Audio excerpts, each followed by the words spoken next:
तो अभी चैप्टर पूरा कंप्लीट हो चुका था लास्ट लेक्चर पे फ्लोटेशन। ठीक है, ग्रेविटेशन में दो पार्ट थे, ग्रेविटेशन का प्लस एक फ्लोटेशन का। तो फ्लोटेशन भी हमने कर लिया था, लास्ट टॉपिक आपका उसका था रिलेटिव डेंसिटी का। अभी हम क्वेश्चंस करेंगे इसी फ्लोटेशन वाले चैप्टर पे। ठीक है, तो कुछ क्वेश्चंस देख लेते हैं जो क्वेश्चन इस पे बनेंगे आपके।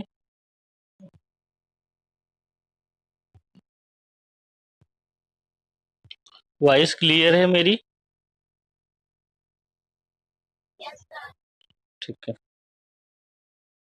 तो देखो फर्स्ट क्वेश्चन आपने पूरा पढ़ा होगा। देखो फर्स्ट क्वेश्चन क्या बनेगा, जैसे हमने कहाँ से स्टार्ट किया था, थ्रस्ट से स्टार्ट किया था। फर्स्ट क्वेश्चन है डिफाइन थ्रस्ट। तो ये सारे क्वेश्चंस आप नोटबुक में भी लिखेंगे। गिव इट्स एसआई यूनिट हम सबका डिस्कशन करेंगे। ठीक है, तो you have to define the thrust and give its SI unit.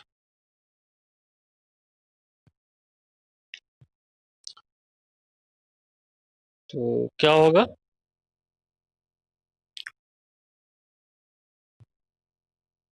हम क्वेश्चंस और आंसर डिस्कस कर रहे हैं। ठीक है, प्लस न्यूमेरिकल भी आएंगे, वो भी लेंगे, कॉन्सेप्चुअल क्वेश्चंस भी लेंगे। ठीक है, और कुछ डिफिनेशन टाइप के क्वेश्चन भी लेंगे, जैसे ये देखो डिफिनेशन टाइप का क्वेश्चन है, कुछ एप्लीकेशन बेस्ड भी क्वेश्चन करेंगे हम। तो ये क्वेश्चन आपका बस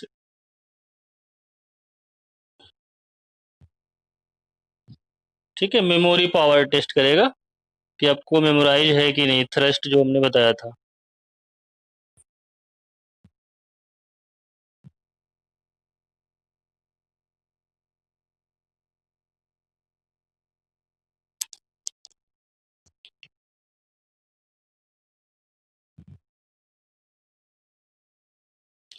तो थ्रस्ट क्या था, किसी को याद है?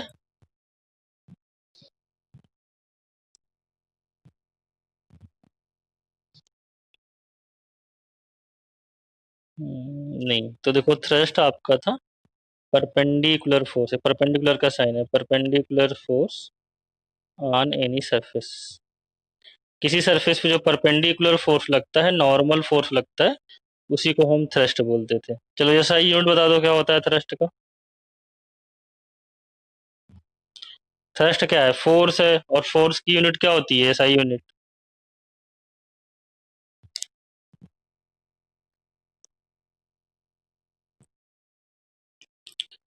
चैट में मुझे बताओ क्या होगी एसआई यूनिट, फोर्स की एसआई यूनिट।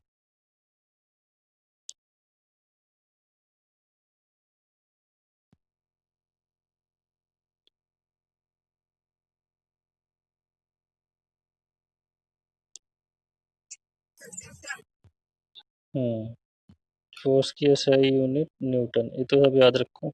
ठीक, अब देखो सेकंड क्वेश्चन है आपका इसी से, ये भी मेमोरी बेस्ड है। अगर आपको याद रहेगा जो मैंने लेक्चर लिया है तो आप बता लोगे। State a condition for an object to float when placed on the surface of water.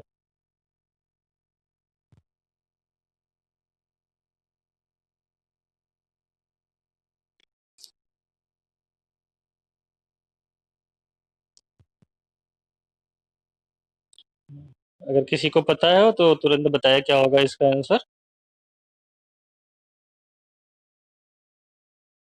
Okay, चलो मैं बता रहा हूँ, देखो। हाँ, क्या बता रहे हो, बताओ। क्या क्वेश्चन? अच्छा, अब state a condition for an object to float when placed on the surface of water. जब किसी वाटर के सरफेस पे हम किसी ऑब्जेक्ट को रखते हैं तो फ्लोट करने की क्या कंडीशन है।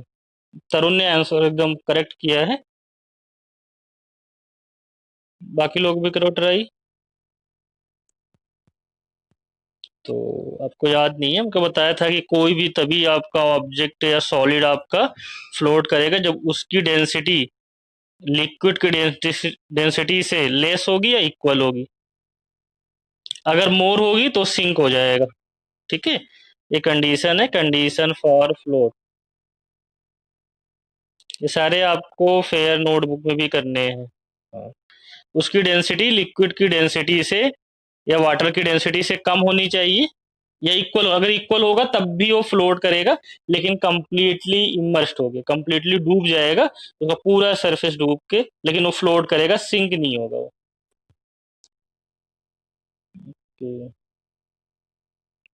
थर्ड क्वेश्चन देखो, ये सारे क्वेश्चन आपके मेमोरी बेस्ड हैं, एकदम डायरेक्ट क्वेश्चन, अगर आपको याद है तो आप तुरंत आंसर करोगे इसके। नेक्स्ट है एप्लीकेशन बेस्ड है, sorry third question application of the pressure है, कि प्रेशर आपका फोर्स पर यूनिट एरिया होता है उसकी बेसिस पे है। Why do we prefer a sharp knife, why do we prefer a sharp knife for cutting than a blunt one. तो ये आपका किस पे बेस्ड है? एप्लीकेशन ऑफ द प्रेशर है।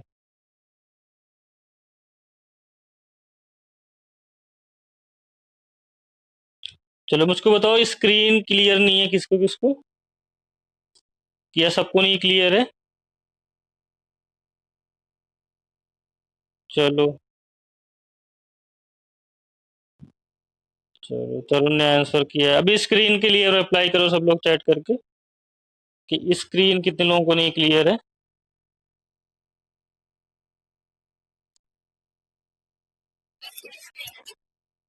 क्लियर नहीं है, सबको नहीं क्लियर है? तो मैं देख लेता हूँ, कुछ को क्लियर है। देखो अगर सबको क्लियर नहीं है तो मान लो यहाँ मेरे यहाँ से प्रॉब्लम होगी, नहीं तो कभी कभी आप में भी नेटवर्क की जब प्रॉब्लम होगी ना तो आपको क्लियर नहीं दिखेगी वहाँ पे। तो इसलिए मैं बोल रहा हूँ जितने भी लोग हो अभी, ठीक है, सारे लोग मुझे करो यहाँ पे।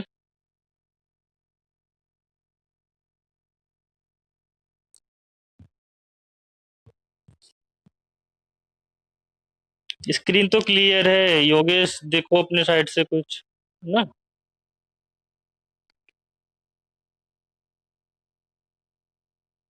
एरिया कम होगा तो प्रेशर ज्यादा लगेगा प्रिंस, कम नहीं। और हमें प्रेशर ज्यादा चाहिए ना, हम फोर्स कम लगा के ज्यादा प्रेशर ले लें, यही तो नाइफ का यूज है ना। हमें कटिंग के लिए क्या ज्यादा प्रेशर चाहिए, तो इसलिए हम उसको शार्प कर लेते हैं। शार्प करने से क्या होता है, एरिया कम हो जाता है, एरिया कम होने से प्रेशर बढ़ जाता है, क्योंकि देखो प्रेशर इक्वल टू होता है आपका force upon area. Okay, type हो गया था गलती से। चलो समझ में आ गया लेकिन ना, कि प्रेशर क्या हो जाता है आपका, इनवर्सली प्रोपोर्शनल टू एरिया होता है।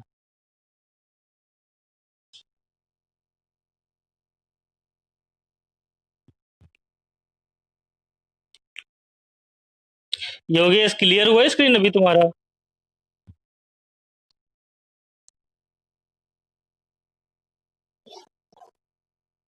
ठीक है, चलो ये तो हो गया कि एरिया लेस होगा शार्प नाइफ के लिए, इसलिए उसका प्रेशर में ज्यादा चाहिए, इसलिए हम शार्प नाइफ लेते हैं। अभी मैं इसका पीडीएफ भेज दूंगा, ठीक है, तो आप इसको फेयर नोटबुक में भी लिख लेंगे। नेक्स्ट है, what are the two forces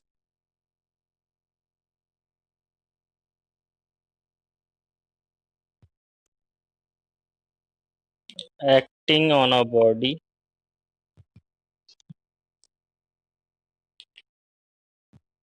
floating in a liquid, floating in a liquid।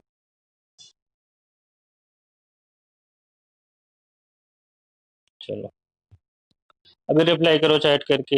हाँ एक फोर्स तो आ गया, दो फोर्स बताने हैं आपको। What are the two forces, buoyant and weight बोलेंगे, ग्रेविटेशन मीन्स हाँ बेट बोलेंगे, ठीक है। अगर कोई भी चीज देखो फ्लोट कर रही है लिक्विड में, ये आपका लिक्विड है, ठीक है, ये आपका ऑब्जेक्ट फ्लोट देखो कर रहा है, तो इस पे एक तो इसका वेट करेगा, आप लिखोगे weight vertically downwards,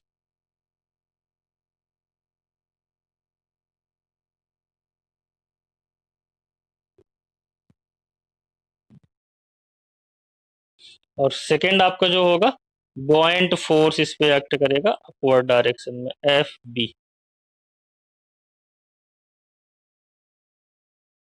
buoyant force vertically upwards.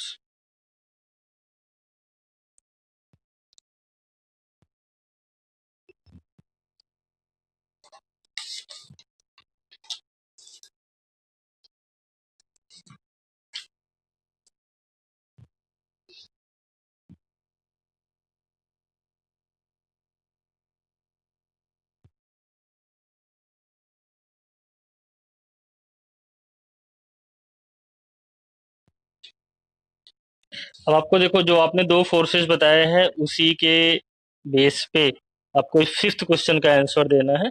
When a floating body, when a floating body is pressed down,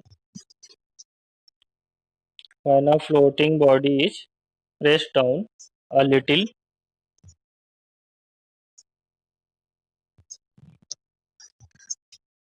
which force will increase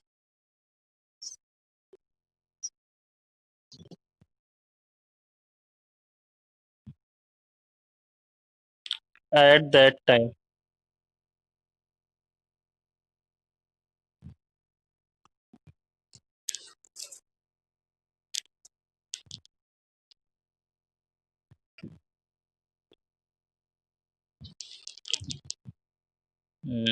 ठीक है, तरुण का आंसर आ गया।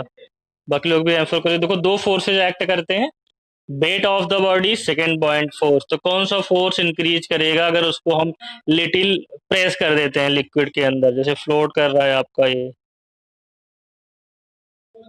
ठीक है, इसको हम लिटिल प्रेस कर देते हैं एक्सटर्नल अप्लाइड फोर्स लगा के, तो आपका जो वेट वर्टिकली डाउनवर्ड है और जो बॉयंट फोर्स है, इन दोनों में से कौन सा फोर्स इंक्रीज करेगा?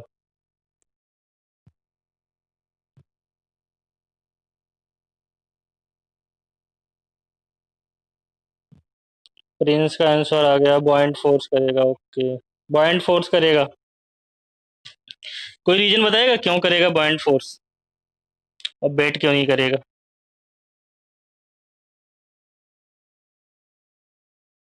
बॉयंट फोर्स विल इंक्रीज,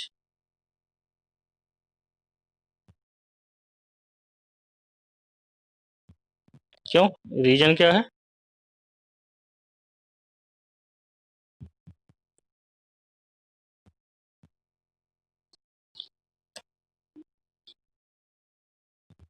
कोई बता सकता है मुझे इसका रीजन क्या होगा?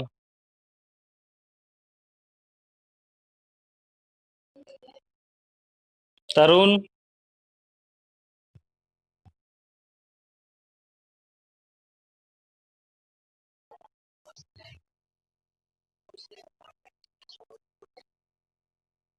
क्यों बढ़ेगा? हाँ वही बताओ, रीजन, वही रीजन है, वाटर डिस्प्लेस क्यों बढ़ जाएगा? तुम थोड़ा एकदम एकदम क्लोज हो। वाटर डिस्प्लेस बढ़ जाएगा, ठीक है, और वाटर डिस्प्लेस ही बॉयंट फोर्स होता है, एकदम करेक्ट रीजन, और बॉयंट फोर्स बढ़ जाएगा, ठीक है, करेक्ट रीजन है। देखो रीजन क्या है कि जो बॉयंट फोर्स होता है वो डिपेंड करता है density of the liquid, volume of solid inside the liquid into g, तो ये बढ़ जाएगा, volume of solid inside the liquid will increase, और वही चीज है कि वो ज्यादा वाटर अब डिस्प्लेस करेगा क्योंकि उसका ज्यादा वॉल्यूम अंदर चला गया, और ज्यादा वॉल्यूम डिस्प्लेस करेगा तो उस पर ज्यादा बॉयंट फोर्स एक्ट करेगा, ठीक है। ये फिफ्थ क्वेश्चन हो गया, सिक्स देखो। देखो, एक तो तरीका है इस फार्मूले से समझने का। देखो, फार्मूला बोलता है कि जो बॉयंट फोर्स होता है वो density of the liquid into volume of solid inside the liquid है। वी आई एन क्या होता है? Volume of solid inside the liquid. अब आप बताओ, जब इसको आप प्रेस करोगे एक्सटर्नल, तो इसका जो वॉल्यूम है सॉलिड का वो और अंदर चला जाएगा। जब और अंदर जाएगा तो volume of solid inside the liquid increase हो जाएगा। जब ए बढ़ जाएगा तो बॉयंट फोर्स वहां पे बढ़ जाएगा। दूसरा तरीका क्या समझने का, जो तरुण बता रहे थे, कि अगर जब इसको आप प्रेस करोगे वहां पे, ठीक है, जब इसको प्रेस करोगे तो देखो ये सॉलिड अब ज्यादा वॉल्यूम डिस्प्लेस करेगा। अगर यहाँ से कोई वाटर निकलने का देखोगे तो यहाँ पे आप वाटर को कलेक्ट कर रहे हो, तो आप देखोगे जब इसको प्रेस करोगे तो यहाँ से वाटर ज्यादा डिस्प्लेस होकर यहाँ पे आएगा। और अकॉर्डिंग टू आर्किमिडीज प्रिंसिपल कि water, the weight of water displaced is equal to the buoyant force होता है। जितना ज्यादा वाटर डिस्प्लेस्ड होगा उतना ज्यादा बॉयंट फोर्स एक्ट करेगा बॉडी पे। तो दो तरीके हैं समझने का। पहला तरीका कि हमें पता है बॉयंट फोर्स होता ही क्या है, density of the liquid into volume of solid inside the liquid. जब हम उसको प्रेस करेंगे या लिटिल तो उसका volume inside the liquid increase हो जाएगा, ये वाला टर्म इंक्रीज हो जाएगा। जब ये इंक्रीज होगा तो बॉयंट फोर्स वहां से बढ़ गया। सिंपल मैथमेटिकल एक्सप्रेशन ने बता रहा है। लेकिन एक्चुअल में फिजिकली क्या हो रहा है वहां पे, ठीक है, फिजिकली क्या हो रहा है, फिजिकली यहाँ पे क्या हो रहा है कि जब हम इसको डिस प्रेस कर रहे हैं इनसाइड द लिक्विड, जब इसको हम लिटिल डाउन प्रेस करेंगे तो अब ज्यादा वाटर यहाँ से डिस्प्लेस्ड होगा। जब ज्यादा वाटर यहाँ पे डिस्प्लेस होगा तो अकॉर्डिंग टू आर्किमिडीज यहाँ पे जो बॉइंट फोर्स होगा उस बढ़ जाएगा, क्योंकि वो डिपेंड करता है कि कितना आप वाटर डिस्प्लेस कर रहे हैं। जितना ज्यादा वाटर डिस्प्लेस्ड होगा उतना ज्यादा वहां पे बॉइंट फोर्स एक्ट करेगा। क्या क्लियर है आपको? हम्म। क्वेश्चंस खूब किया करो चैप्टर के बाद में, उससे आपके कॉन्सेप्ट एकदम अच्छे हो जाएंगे। ठीक है, नेक्स्ट क्वेश्चन है, आप सारे बता दोगे। नेक्स्ट है कि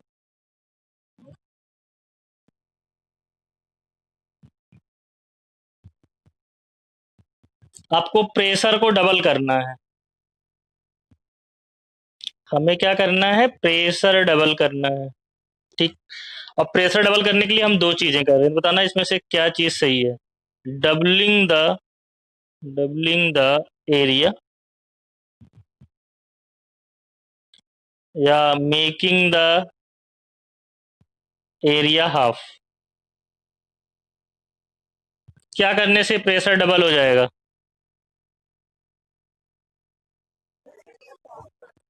हाँ, making the area half. Half क्योंकि इनवर्सली प्रोपोर्शनल है, हाफ करेंगे तो प्रेशर डबल हो जाएगा, और एरिया को डबल करेंगे तो प्रेशर हाफ हो जाएगा। इस केस में अगर प्रेशर यहाँ पे पी है तो इस केस में तो प्रेशर हाफ हो जाएगा, लेकिन इस केस में प्रेशर टू पी हो जाएगा। तो इजी क्वेश्चन था ये।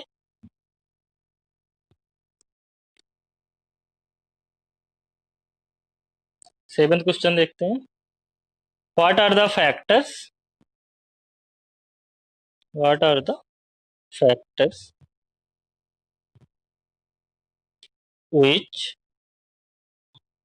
Affect the buoyant force. तो कौन से फैक्टर है जो बॉइंट फोर्स को अफेक्ट करते हैं? या ऐसे भी क्वेश्चन पूछ सकता है कि आपका बॉइंट फोर्स किस पे डिपेंड करता है। तो अभी हमने बॉइंट फोर्स का फार्मूला लिख रखा था, F B equal to rho L into V in into इंटू जी। तो किस पे डिपेंड करता है? Volume and density. ओके, किसका वॉल्यूम?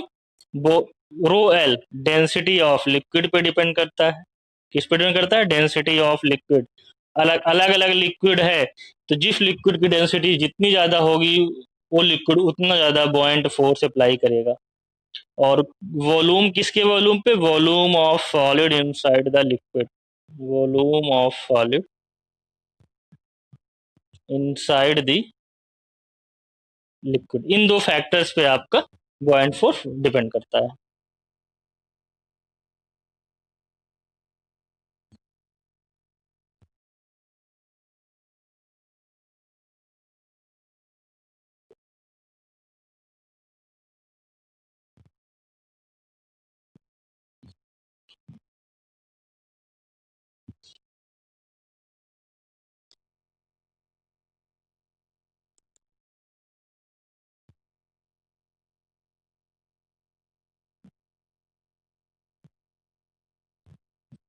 नेक्स्ट केवल क्वेश्चंस लिख रहा हूँ, आप इसके आंसर लिखिएगा। आपका नेक्स्ट है, why do needles have sharp edge. तो सबको क्लियर है कि शार्प एज होगा तो एरिया उसका कम हो जाता है शार्प होने की वजह से, जिसकी वजह से वहां पे प्रेशर इंक्रीज हो जाता है।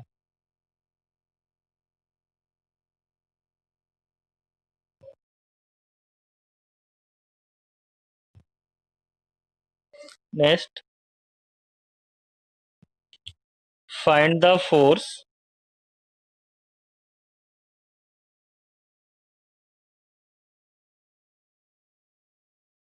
Find the force acting on an area of 0.5 meter square will produce a pressure of 50 pascal. Pascal भी प्रेशर की यूनिट होती है, 1 पास्कल इक्वल टू 1 न्यूटन पर मीटर स्क्वायर होता है। ठीक है, ये दोनों। यहाँ से फोर्स बताना है, simple pressure equal to force upon area करके निकाल लो सारे लोग। कुछ का तो आंसर भी आ गया।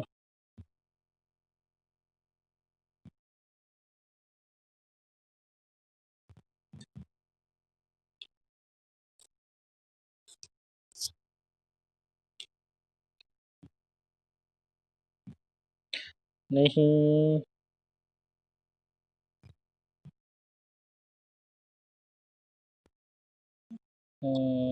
आंसर सही नहीं है, जिससे कौन भेजा था अभी। प्रिंस का नहीं सही है, तरुण का आंसर अभी सही है। क्या करना कर रहे हो, pressure equal to force upon area करो।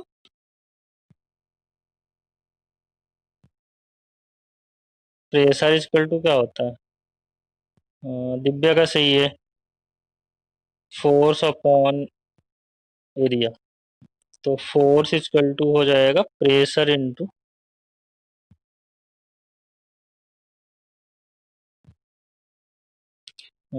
ठीक है, मैं भी इसका पीडीएफ भेज दूंगा सबको। ठीक है, मैं क्योंकि नोट। तो प्रेशर आपका गिवन है 50, हाँ योगेश का भी आंसर सही है 0.5। तो ये आपका आ जाएगा 25 न्यूटन, आप मल्टीप्लाई कर लो। ठीक है, डेसिमल पॉइंट हट जाएगा ड्यू टू द जीरो है जो 50 के पास में। तो 5 × 5 25। तो एक बहुत ही अच्छा क्वेश्चन मैं लिखने जा रहा हूँ, आप लोग बताना इसमें। आपका है, there are 4 balls A, B, C and D which displace। ठीक है, तो ये किसी एक लिक्विड में इनको हम बारी बारी से डाल देते हैं। ठीक है, बारी बारी से डालते हैं किसी लिक्विड के अंदर। आपके 4 बॉल्स हैं, A B C and D. कितना डिस्प्लेस करते हैं, जो बॉल ए है 10 ml ऑफ लिक्विड डिस्प्लेस करता है। सेकंड डिस्प्लेस करता है 24 ml।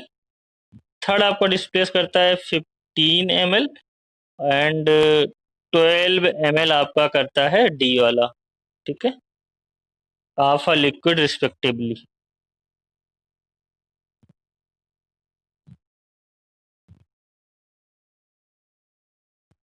तो अब देखो इसी के बेसिस पे क्या क्वेश्चन पूछा जा रहा है कि respectively when immersed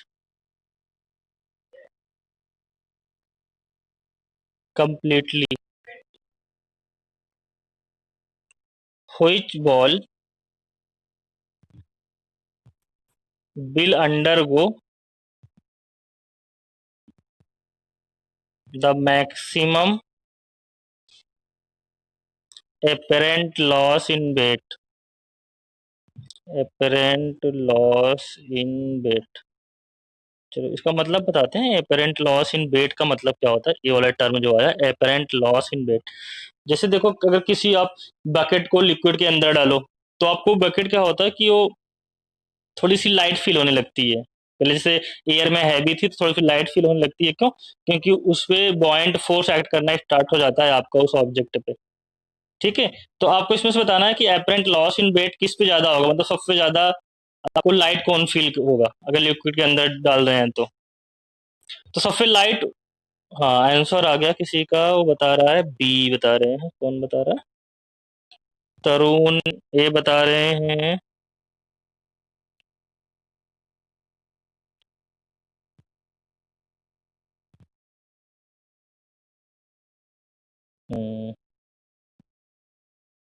नैन्सी का प्रिंस के आंसर करेक्ट है। देखो, एपरेंट लॉस इन वेट उसका ज्यादा होगा जिसपे बॉयंट फोर्स ज्यादा एक्ट करेगा ना। ठीक है, उस पे लॉस ज्यादा आएगा। तो सबसे ज्यादा वाटर को कौन डिस्प्लेस करेगा, आप देख लो। सबसे ज्यादा वाटर को डिस्प्लेस करेगा कौन कर रहा है? बी। बी कितना कर रहा है? 24 ml। तो जितना ज्यादा वाटर डिस्प्लेस कर रहा है उतना ज्यादा उस पर बॉयंट फोर्स एक्ट करेगा, जितना ज्यादा बॉयंट फोर्स एक्ट करेगा उतना ज्यादा क्या हो जाएगा, वो लाइट फील होगा। देखो, एपरेंट लॉस इन वेट का मतलब होता है,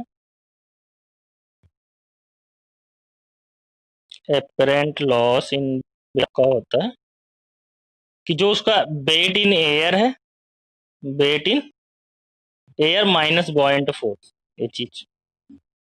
तो buoyant force depend on the displaced volume. तो डिस्प्लेस्ड वॉल्यूम आपका बी का ज्यादा है, तो अगर बी का डिस्प्लेस्ड वॉल्यूम ज्यादा है तो बी पे बॉयंट फोर्स ज्यादा लगेगा, और बी पे ज्यादा बॉयंट फोर्स लगेगा तो जो उसका एपरेंट लॉस है वो क्या हो जाएगा, वो मैक्सिमम आएगा ना। क्योंकि एपरेंट लॉस आपका डिपेंड करता है बॉयंट फोर्स पे ही